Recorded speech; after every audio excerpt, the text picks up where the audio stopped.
So on to today's event. HMS Unicorn, Scotland's oldest ship, was a finalist at 2022's Museum Change Lives Awards for their WaveMakers volunteering program.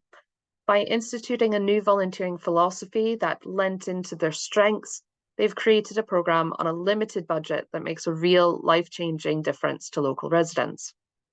I'm now going to hand it over to Caroline Taylor from HMS Unicorn to give us a presentation on creating a volunteering philosophy. Over to you, Caroline. Great, thank you. I will just share my screen and hopefully this will go as we practiced it. So can everyone see that? Looks great. Excellent. Great. So as Joanna said, I am Caroline and I'm the Volunteering Engagement and Learning Officer at HMS Unicorn, and I'm going to be talking about our kind of new volunteer philosophy that we created for HMS Unicorn, which we called WaveMakers. So just as a wee bit of background to HMS Unicorn before I begin, we are Scotland's oldest ship and the third oldest ship still afloat in the world. Unicorn was launched actually down in England in Chatham, Kent in 1824 and moved up to Dundee to be used as a training ship in 1873. So that means next month we'll have been in Dundee for 150 years, and next year we will be 200 years old. So we've got a lot of big anniversaries coming up in the next wee while. So Unicorn was used as a training ship right up until the 1960s, when the Ministry of Defence officially handed the ship over to the Unicorn Preservation Society. And the Unicorn Preservation Society is a small independent charity that still cares for HMS Unicorn to this day. Unicorn has 4 decks, all of which are open to visitors to explore. And because everything's on the ship, we don't have a separate museum building or anything. It does make it a really unique environment to visit, work, and volunteer in. So I'll just get started. So we started a review of our volunteering program, along with other aspects of the ship, in 2021, just after I actually started working for Unicorn.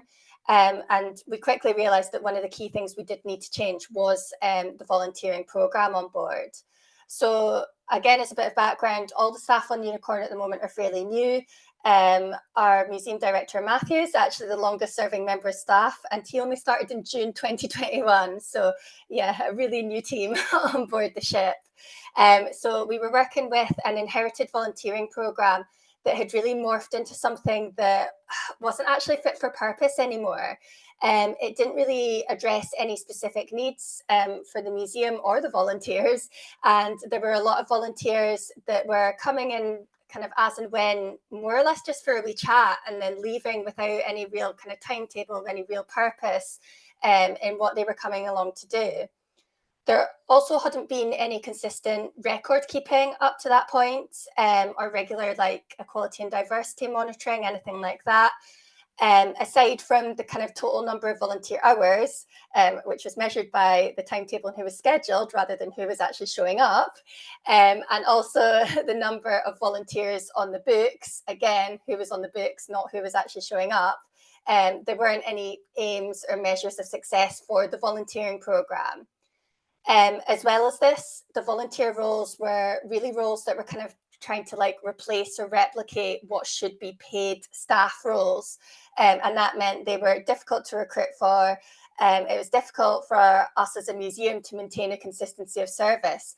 And it was also difficult to maintain an adequate level of support for these poor volunteers that were trying to do these really in-depth role descriptions, essentially. So this is why we came up with WaveMakers. Why WaveMakers? So we kind of came up with WaveMakers for a number of reasons. We did have some really good historic links with the community through Unicorn's role as a training ship in the past, and also because, as well as a museum, it had sort of been being run as a museum and events venue. So we had lots and lots of stories about people coming on board Unicorn, training, meeting their future spouse, getting married, attending parties on the ship, which was lovely and means that this has created a lot of affection for us locally. And this is something that we definitely wanted to build on to make sure that these community links didn't remain historic, but were adapted to Unicorn's purpose as a museum. And we know, like it is for every museum, every kind of organisation, that people caring about us was vital for safeguarding our future, because we want people to care about us and what happens to us, essentially. So as with every museum, we knew that our volunteering programme provided some of our direct links to the community.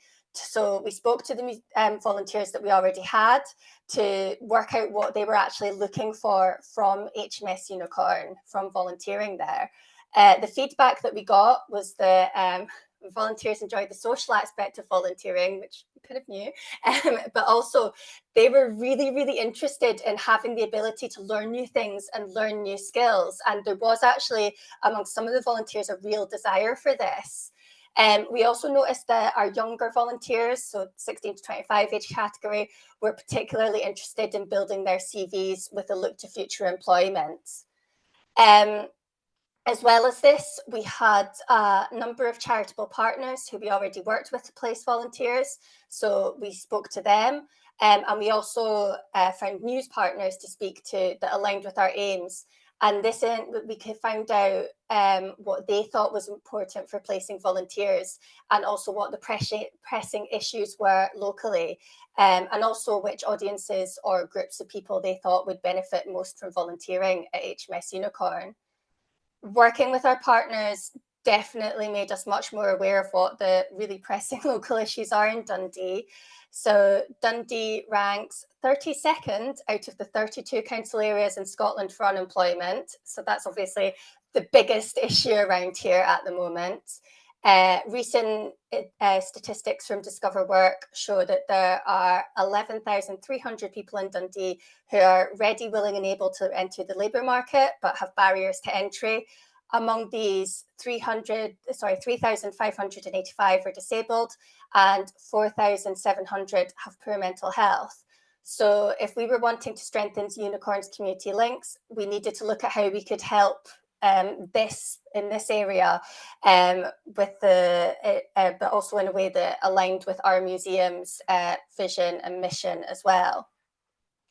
So our volunteering program, we were kind of lucky in a way, because our volunteering program already appealed to, I guess, a non-traditional museum volunteer audience, just because Unicorn isn't seen as a traditional museum. So this is partly because of our history of being actually used as a community, as the training ship events venue. And I think also because we are a historic ship, so it does feel a bit more hands-on for people as well.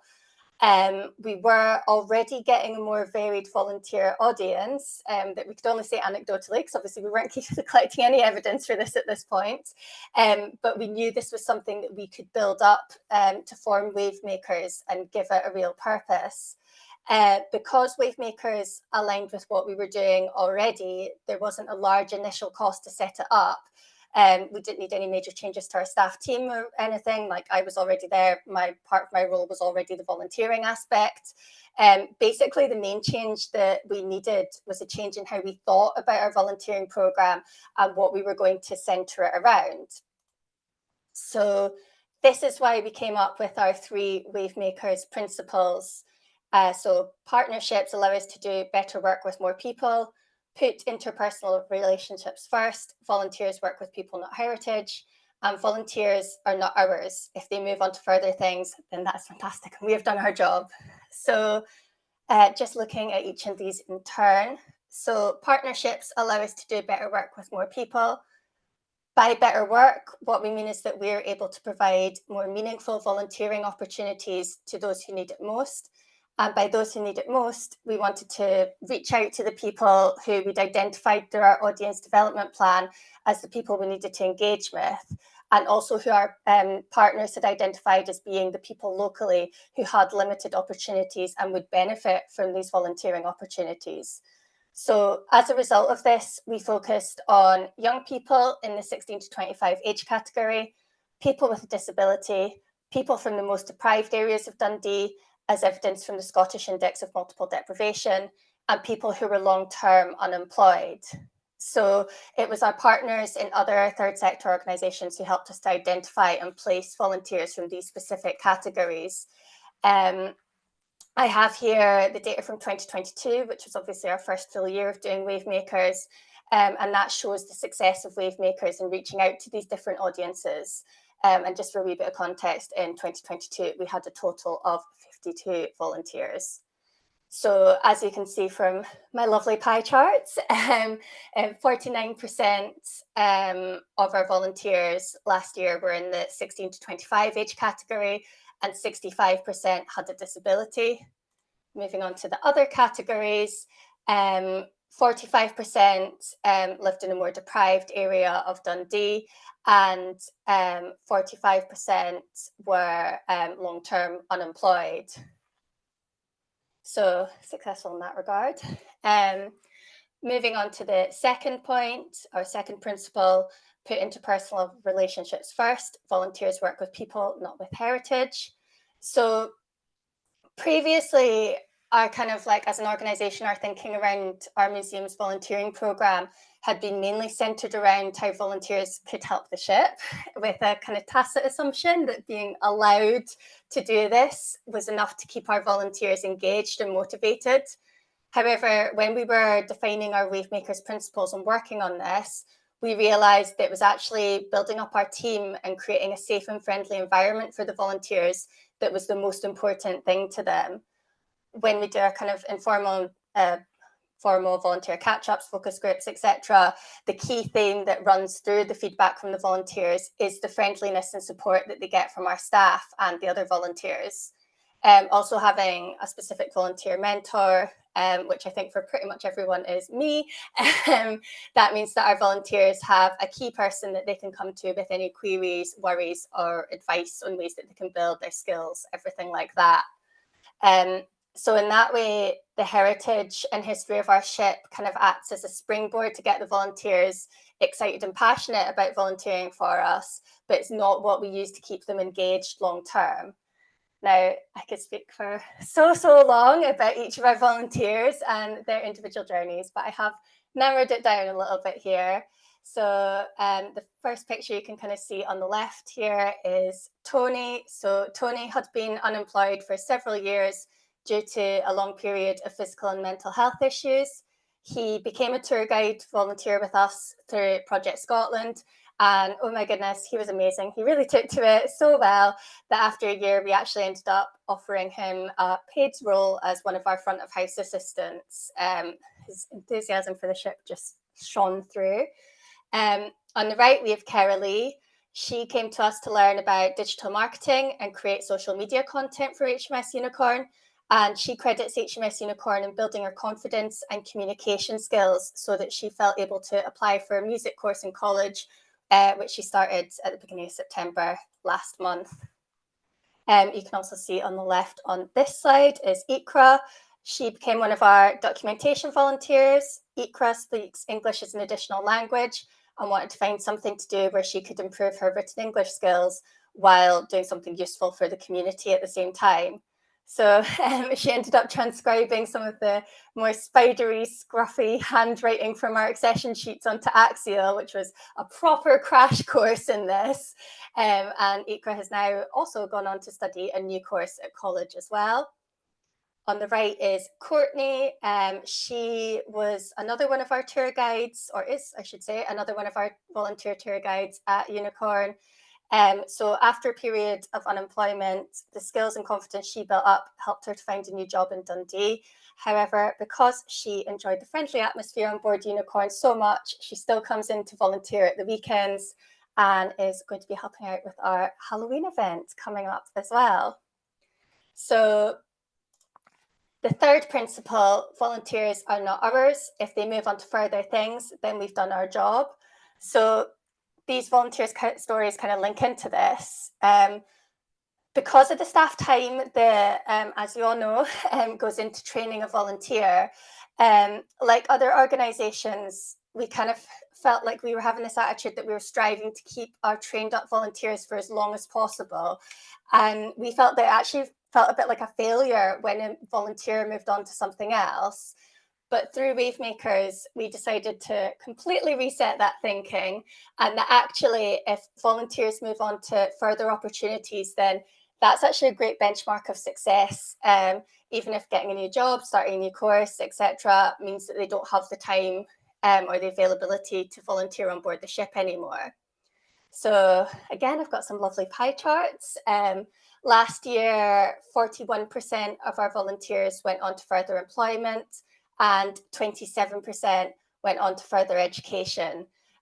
So we were really happy about this. This was an incredibly positive outcome, and it kind of showed that WaveMakers was working as a volunteering program, and that this kind of like volunteers moving on is something to be celebrated as well.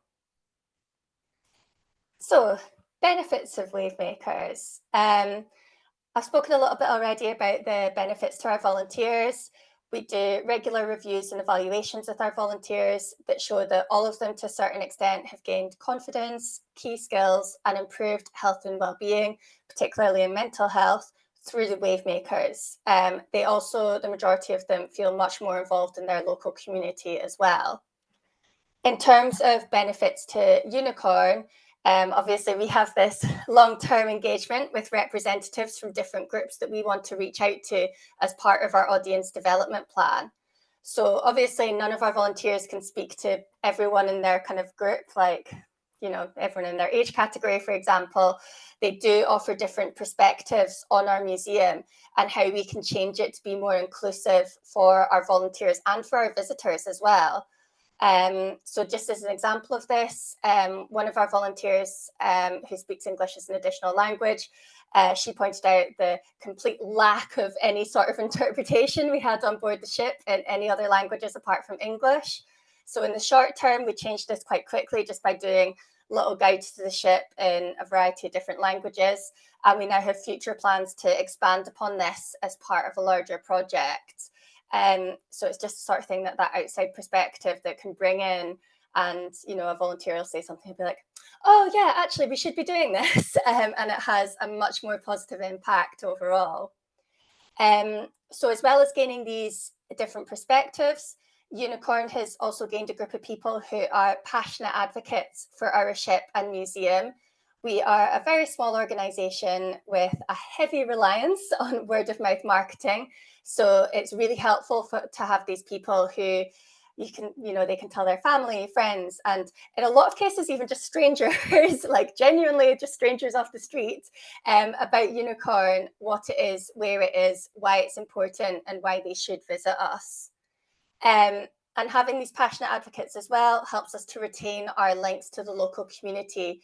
And by taking their views on board, we ensure that Unicorn continues to maintain these community links and its relevance to the local community too.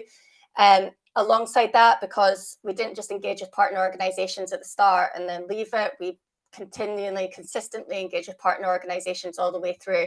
And that keeps us up to date with what's happening locally, what they're looking for. So we have this kind of constant cycle of improvement essentially built into the WaveMakers system. So I put funding brackets to a certain extent as a benefit of WaveMakers too. We didn't start WaveMakers to like chase funding or anything, but we have received funding to help us run the program. So although the initial costs to us were low because it built on what we were doing already, there is a considerable amount of staff time that it takes to run the program. And obviously the provision of social opportunities, training, etc., does have a financial impact on the organization. But because essentially we were embedding the needs of the community into the program, it has meant that there are a few, not loads, but there are a few of like local funding pots, funding streams that are available to us that have not been otherwise, that might not have been otherwise. So that has been a sort of slight benefit of WaveMakers as well. Obviously, though, the biggest benefit has been seeing the real and positive impact that WaveMakers has had on people's lives. So obviously in museums especially, we talk a lot about the positive impacts of museums, and we all know how engaging with museums can provide positive benefits for people. And it has just been great seeing real life examples of this through WaveMakers. So if you are interested in doing something similar, then this is kind of what I would recommend for getting started. So firstly, kind of review your current volunteer program, particularly looking at its strengths and weaknesses. WaveMakers worked because we based it around the strengths and weaknesses of our what was then our current volunteer program. So speak to your volunteers and your staff to honestly analyze what your volunteer program is like currently. And once you've reviewed your volunteer program, have a look at how you can adapt it to have a bigger impact that will help you to achieve your museum or organization's mission and vision. Definitely one of the most important things is liaise with local organizations. We couldn't have done WaveMakers without the support of other people, without the support of our partners. So a lot of the time, if there is an issue affecting your local community, or if you want to reach out to a particular audience, there will already be an organization that specializes in this. And in my experience anyway, they are incredibly enthusiastic about helping you, as they will see the benefits that this has for their clients. I have noticed that in the majority of the kind of third sector interface meetings in Dundee, like the kind of local volunteer coordinators network, I tend to be the only one from a museum or heritage organisation in the room, but there is an overlap in what these other charities are doing and what we're wanting to achieve as a museum as well. So obviously begin with evaluation as well. Make sure you know what aspects of your volunteer program you're wanting to gather data for, and make sure that there is a system built in where you can record and use the data safely and securely as well. Having the straightforward and honest volunteer role descriptions is also important. So as I'm sure a lot of you do already, we wrote our volunteer roles up as job descriptions and made sure we had a mix of the public facing and behind the scenes roles. We were very, very open about the level of support that our volunteers will have for each role and what the role itself actually involves. Many of our volunteers have additional support needs, so this is crucial for them to know what they're getting into. And it also has meant that we've retained volunteers because they know what they're getting into from the start. You know, for example, one of our role descriptions, maintenance volunteer, made it sound like you're going to be responsible for fixing the ship, which, you know, we're not qualified to fix a 200-year-old ship. So I rewrote that one to be a bit more like, no, you're responsible for essentially, you know, like keeping the ship clean, keeping the ship tidy, which is still really important. But it meant that we weren't getting people coming in thinking they were doing something and then it actually was something else. Obviously, again, a lot of you will probably be doing this already, but make sure you have a handbook for volunteers and that you go through it with each volunteer who starts with you as part of the induction.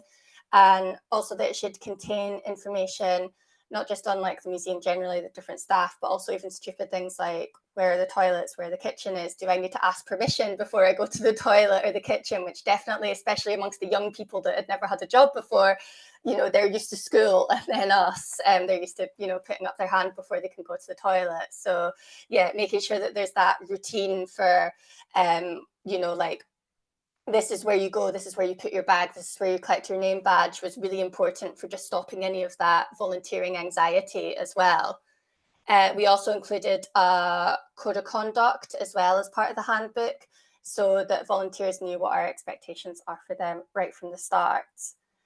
So the other thing, if you're beginning something like this, is to involve everyone in your museum with the program.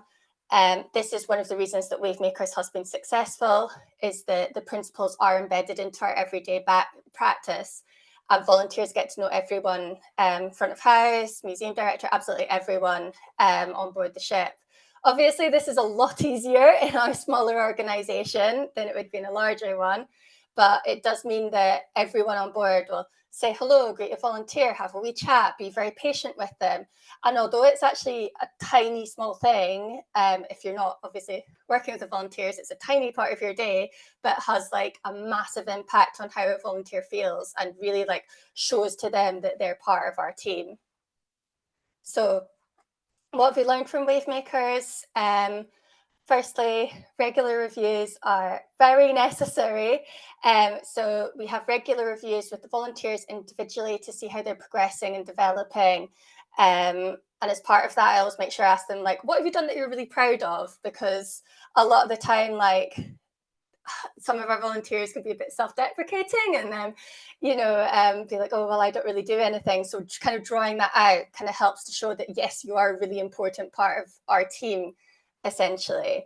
We also have regular reviews with our partner organizations to make sure that we're offering the right thing, either for the individuals, for their clients, or for the community more generally as well. And we also have regular reviews of the volunteering program as an organization to make sure that WaveMakers continues to align with our museum aims and that we're still able to support it properly. The other thing we've learned is to be really clear about what our role is. So we are still a museum and museum staff. So we have had to be really clear to referral organizations about what our role is in terms of how we support their clients and how we expect the referral organizations to keep with the clients and continue to support their clients' individual needs. We also have to set some clear boundaries with some of our volunteers, well, all of our volunteers, but comes in more for some of them. Because our volunteers come from a range of different backgrounds and have a range of additional support needs, they can come to rely quite heavily on volunteering with us. Sometimes coming to Unicorn is the only time that some of our volunteers will leave the house all week, and we're the only people they'll see regularly in a week. So we do really care about them, and we do make it clear that we do really care about them. But also we need to make it clear that there's other organizations that can better support them with some of the problems or issues they might be facing, for example, with their mental health and things like that. The other thing we have to be clear about is clear workplace expectations. For a lot of our volunteers, this is their first time in a workplace for many years, or their first time in a workplace ever for some of them. So we have had to be clear from the beginning about what this means for how to communicate with staff, other volunteers, visitors, what kind of appropriate clothing to wear, no t-shirts with swear words, please, and appropriate behaviour while they're on board the ship as well. So this is one of the key things that a lot of our volunteers learn from us that they really appreciate. But what we've definitely discovered by a bit of trial and error, that it's easier to be completely clear from the start than address behaviour that's already happened and not just assume a kind of level of workplace expectations and professionalism that people who've never been in a workplace might not realise there is that expectation there. The other thing we've learned is to be realistic about the number of volunteers that we can support. So although the majority of our volunteers can and do work independently, they still require a deeper level of support than definitely I found from working in other places from other museum volunteers. This means that whoever is responsible for mentoring the volunteers needs to make sure they know how many volunteers they can support at once, particularly if, like me, they've got other aspects to their volunteering role. And management also need to really support this and support an ethos which centres around providing quality volunteering opportunities rather than kind of getting through a quantity of volunteers. So we have capped the number of volunteers that we will have each year at 52, actually, because that is the maximum that I can support, unless I get some sort of assistant or someone to help me out, essentially, which would be lovely. The other thing we've learned is to have personalised outcomes for volunteers. WaveMakers is tailored around what the volunteer needs. And although it is absolutely fantastic that so many of our volunteers go into further employment, further education, this isn't the case for all of our volunteers, and it's not the appropriate thing to aim for all of our volunteers. For some of them, the fact that they're able to regularly attend something leave the house, turn up on time. Each day is a major step for them. And this is an outcome that we recognise and celebrate as part of our review process, because it is about how they're progressing individually, not how us just trying to push them into, I don't know, a job or something just to get the good stats or something like that. I've spoken a little bit already about the kind of safe and friendly environment, but it really is something that we found is important to our volunteers, making sure that they feel welcome in our space and welcome to become part of our team as well. And then the final thing that we've learned is, yes, be prepared to put a lot of time and patience in. Building up WaveMakers has been a lot of hard work. I'm not going to sugarcoat that. It has required a very kind of delicate balance of interpersonal skills, diplomacy sometimes, and it does mean putting a lot of time and patience into making it work. However, as we've seen, the benefits that WaveMakers has provided has definitely made it more than worth it, and it is something that we've continued on into doing this year as well. So that is my talk. Thank you for listening, and yeah, let me know if you have any questions or anything. Thank you so much, Caroline. That was absolutely amazing. And I just, my brain is filled with so many things. I want to have like a long conversation with you and learn even more about that because that sounds so amazing. I don't think I saw any questions come in from the chat, but I've got some questions. Oh, please do I ask. would love and please anyone who'd like to, if you want to raise your digital hand to come in as well. But just to start off with, quite early on, you mentioned about in the process of kind of stepping back and evaluating at the start of this journey that you've gone on about like how to measure success. And I'd be interested in finding out like how did you decide what success would look like and what those measurements of success would be like for your organization? So definitely for us, we were looking at success in terms of, are we going to attract the different audiences that we're going to attract? And that was our main focus, to be honest, as opposed to the, are they going to go on to do things? So our kind of pre-evaluation was kind of looking at what organizations can we work with to get the people in from these 4 different groups. And then we were actually focusing more on like, are they going to learn these kind of like transferable employability skills? So things like communication, et cetera, which we have built in, but then we kind of noticed that we were getting these really good results. So I'll be honest, the moving on to employment and education didn't start out as a target. It was more the working with the specific groups that was our measure of success. Fantastic. Gabriella, I think you had your hand up first. Thank you, Caroline. It's just so exciting to hear about this project and how successful you've been in from like from the reviewing stage to what it is now. Yeah, like Joanna, I would love to chat more about all of it. I suppose I was wondering what did the process actually look like in terms of identifying the 3 principles, which sound like that was a kind of a team, a piece of work you did with the whole team. So yeah, I'm curious, like, what were the steps of that, and like, how long did it take, and so on. So we were kind of lucky in a way that at this time there was a focus group running anyway as part of a community consultation. So we kind of piggybacked on the back of that for work with the volunteers. It was more kind of questioning the volunteers, speaking to them, finding out kind of like what is important to you, etc.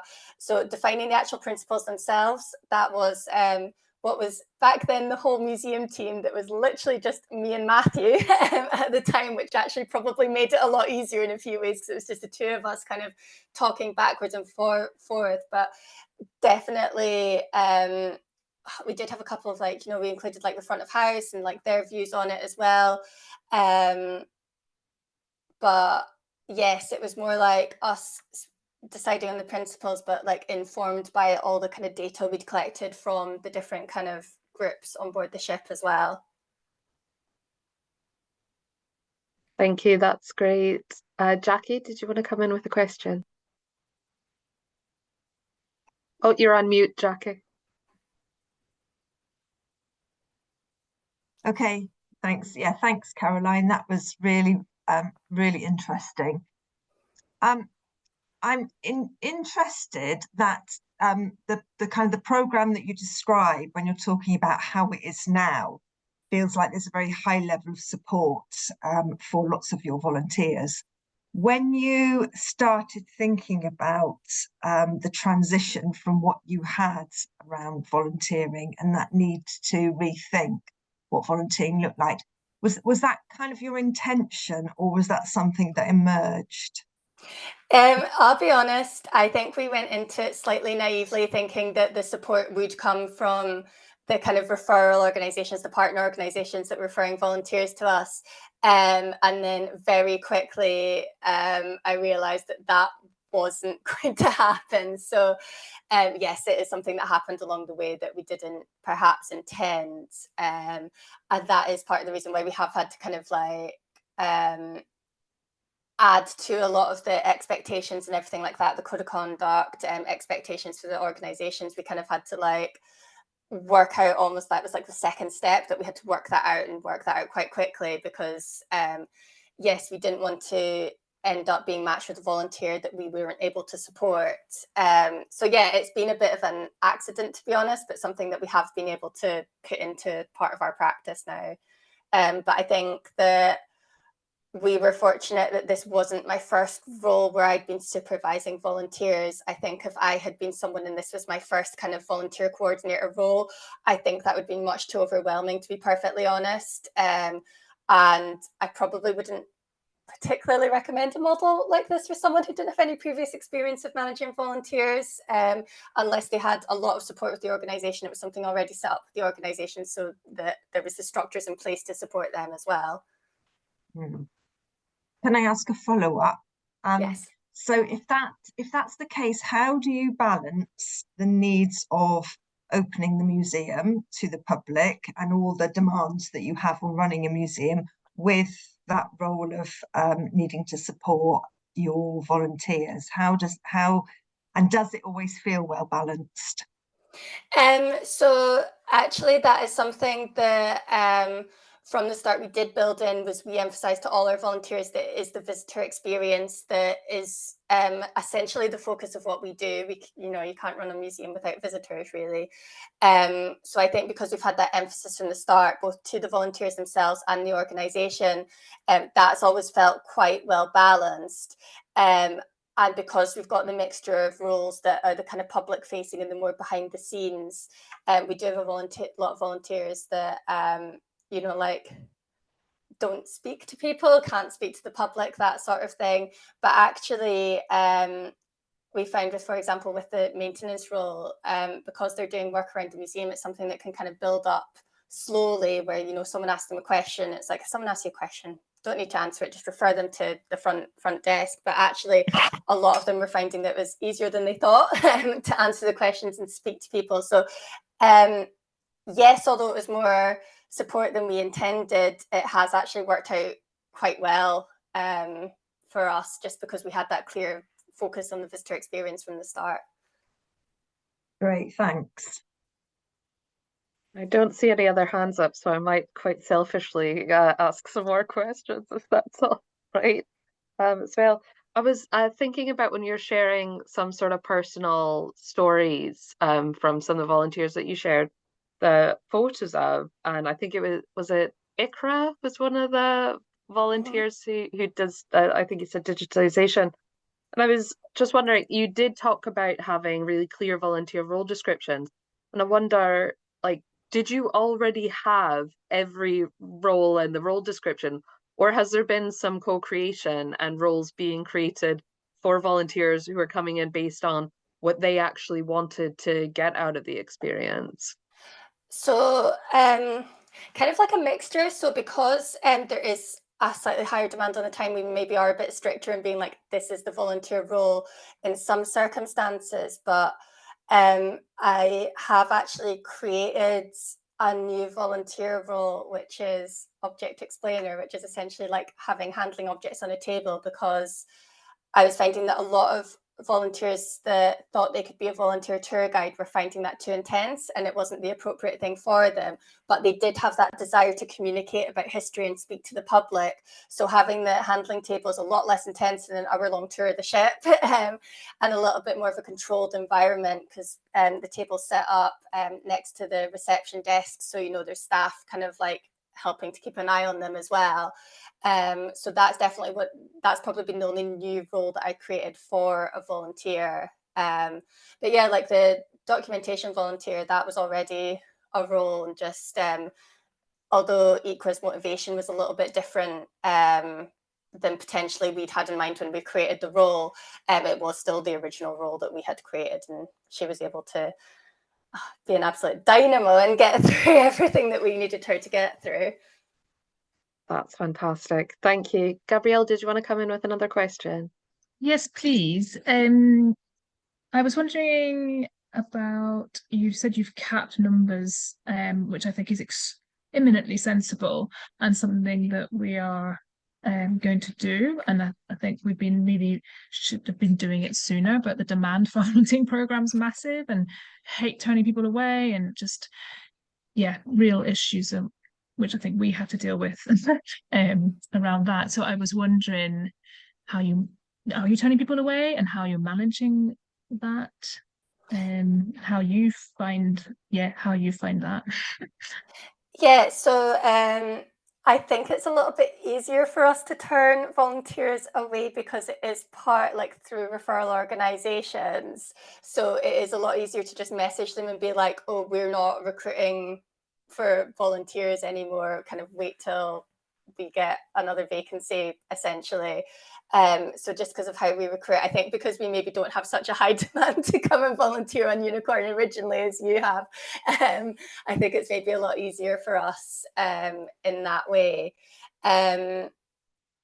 Because as well, one of the main ways that we recruit is through the Dundee Voluntary Action website, and they've been one of the key partners for us as well. They have a really good kind of like volunteer opportunities, so kind of working with them to kind of take volunteering opportunities on and off depending on what we're looking for has been helpful with that too. But yeah, I think maybe, yeah, we just don't have that much high demand for volunteering compared to bigger organizations as well. So you would take anyone who's referred, or you would say come back? No, it's easier because it's referral organizations, so you're not actually like speaking to the volunteer face to face. Sorry, that's what I meant, is to be like, sorry, we don't have a vacancy at the moment. And then we do try and recommend like other places that they can potentially volunteer at. Yeah. But it's a lot easier to say that to somebody you've built up a relationship with in a referral organization, rather than, I know what you're saying, when a really enthusiastic person comes along wanting to volunteer, it is a lot more difficult to kind of turn them away, essentially. Actually, that's nice, because you have got, you know, that there's someone, a colleague or in another organization, who's going to be able to kind of explain that decision to someone. Yes, exactly. And it definitely and it is a case of explaining, so they understand. It's like, it's not that we're not ever wanting volunteers from you, it's just we just don't have capacity. But because I've built up that relationship with them, and most of them have been to the ship to see where they're placing the clients, because it is such a unique place to be in, and they completely understand why we have the limitations that we have as well. Thank you. Thank you. That's really fascinating. Just check if anyone has a question now that they want to raise their hand for, or I'll be really sneaky and ask another one of my own as well. Oh, no, not seeing any hands. So you mentioned that that you take regular feedback from the volunteers and they give ideas, and I think that's so great to get that fresh perspective and the fresh pair of eyes, especially when someone's newer coming in. I was interested, you mentioned plans to create translations and to kind of work more on that. Are there plans for that to involve volunteers in those translations, and the survey kind of being able to engage with people who for whom English is not their primary language? I'll be honest, in terms of the translation side of things, I feel like it's better to, in terms of actually doing the translation, like get a professional translator and to do that. I think where the volunteers have been helpful is helping to identify what languages to translate in, like different things into, and have different resources available in. Yeah, so not kind of like explicitly involving the volunteers, but definitely kind of informed slightly by the volunteers, if that makes sense. Yeah, and do any of your volunteers engage with visitors in languages other than English as part of their volunteering? Yes. So it tends to be our volunteers who speak kind of the more European languages. So one of our volunteers, Stephanie, is German. So she gives tours in German for our visitors. It is slightly difficult in some ways because it's not something that we can advertise at the moment, because we're relying on volunteers, and especially, you know, volunteers range of additional support needs. They aren't always able to come in each week or come in consistently. So it's kind of at the moment just a nice bonus for visitors.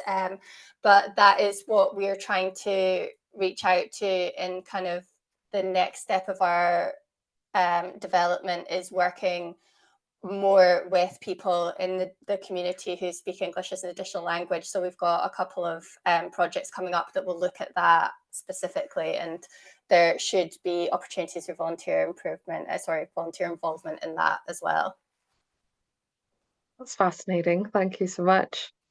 Did anyone else have any questions that they want to ask Caroline? Or like me and Gabrielle, we just want we want to steal her for an hour for ourselves to That is ask fine as loads of well. things.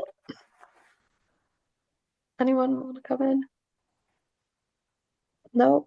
Well, that was absolutely amazing and so interesting, Caroline. And thank you so much for sharing about WaveMakers with us. I think there'll probably be an after event feedback sent out from the general Make Your Mark email address. So do encourage everyone to have feedback and on your thoughts on this event and all of them. And sorry, I'm just going to my script to make sure I don't lose anything. So thank yous to everyone for joining us, and a huge thank you to Caroline Taylor for sharing with us today. And thanks to everyone for your questions as part of the Q&A session as well.